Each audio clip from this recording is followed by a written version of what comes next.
Hello, my name is Christina Rose, and I'm here to talk to you about gender-based medicine, specifically mammograms.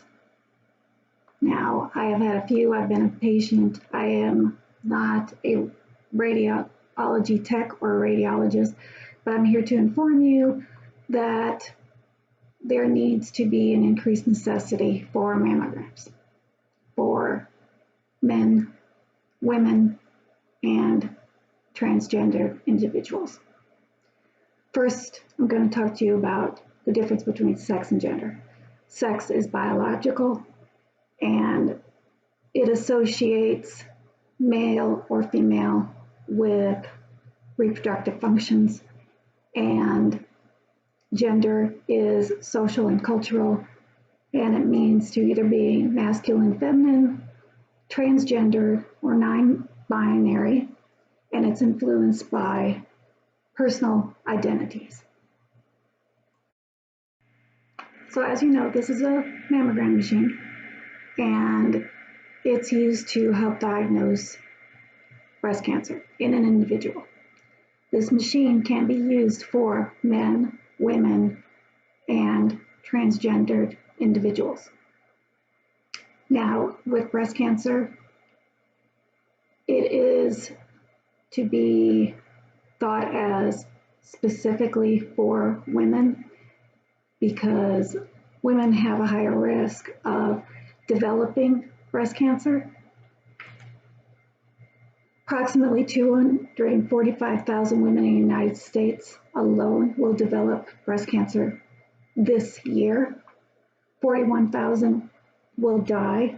There's an increased rate in African Americans, Asians, and Pacific Island women compared to a decade ago.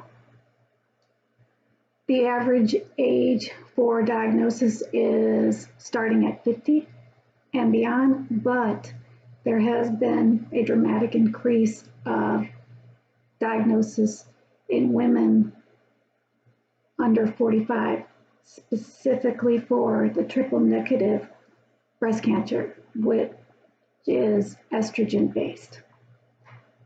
Now, the majority of individuals who are diagnosed with breast cancer usually have the invasive ductal carcinoma, which starts in the breast milk ducts and is moved towards and into the breast tissue. The fastest one and most aggressive is the inflammatory breast cancer. If you're diagnosed with this, you will be considered stage 3. I understand that radiologists work with primary care physicians, and it's wonderful that the movement has started focusing on self-breast exams as well as clinical exams, moving towards mammograms and then towards MRIs. There are also the genetic tests, the BRCA, and if a mammogram is not able to be done, there is also the breast ultrasound. Many insurances and Medicare pay for routine mammograms for women, okay? It is federal law, so please instruct your patients to talk to their insurance companies and say, look, I have to have this test done. And it needs to be paid for through the insurance company. As you know, this is a picture of a woman getting a mammogram done, and this is a picture of her fibrous breast tissue.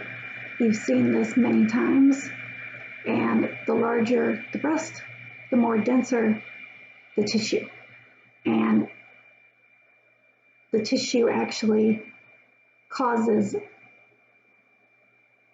and masks, actually causes the lumps to possibly be masked. So women can't help how dense their tissue is or how fibrous it is. So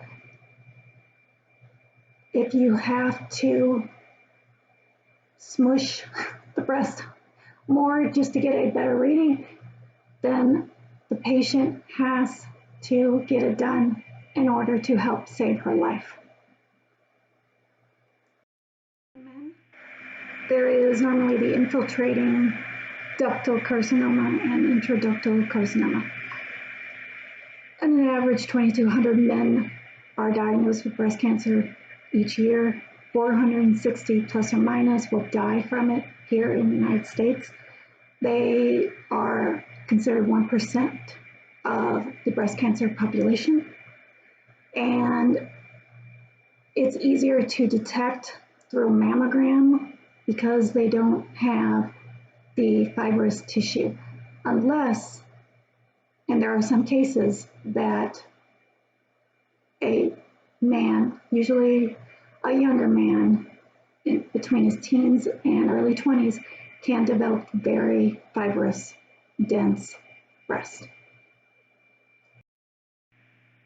Cancer is caused, just like in women, levels of estrogen, radiation exposure, as well as family history.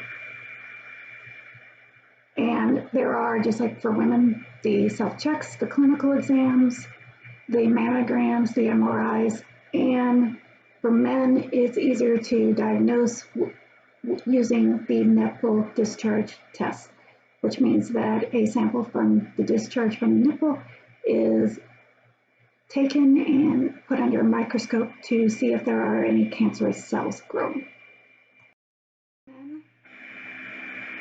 If they find a lump in their nipple, they have to be seen.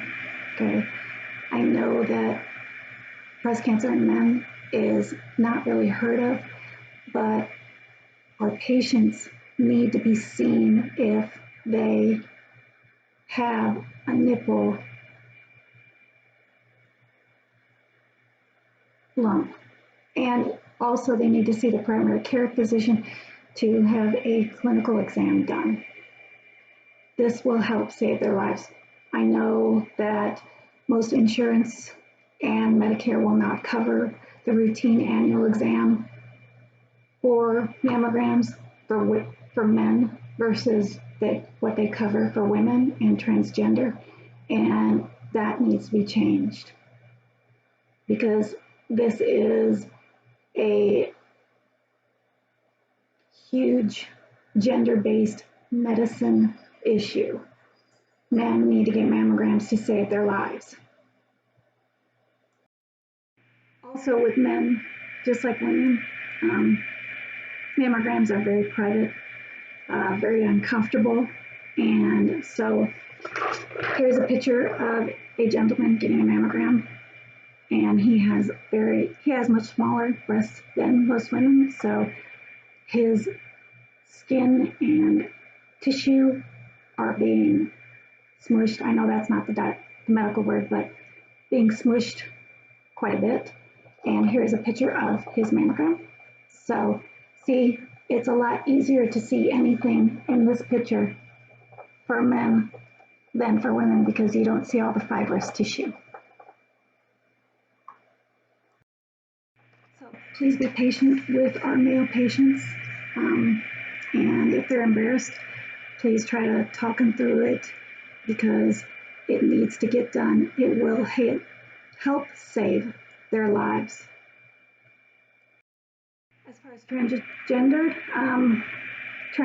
women have a high percent risk of developing breast cancer because of the estrogen replacement therapy that they have in their bodies. The longer the therapy that they have, the increased rate of breast cancer diagnosis. Transgender men, they're different. If they have had a mastectomy or reconstructive surgery, that actually lowers their risk of developing breast cancer. For men who have not, they have almost the same risk as a woman does because of the tissue. So please, everybody, Let's work together. Let's help to save patients' lives. And please be aware of the different genders that we have out there, and also be cognizant about how we treat our patients, because if they don't appreciate how we treat them, then there is a huge problem. We have to treat our patients like people. So thank you again, and have a blessed day.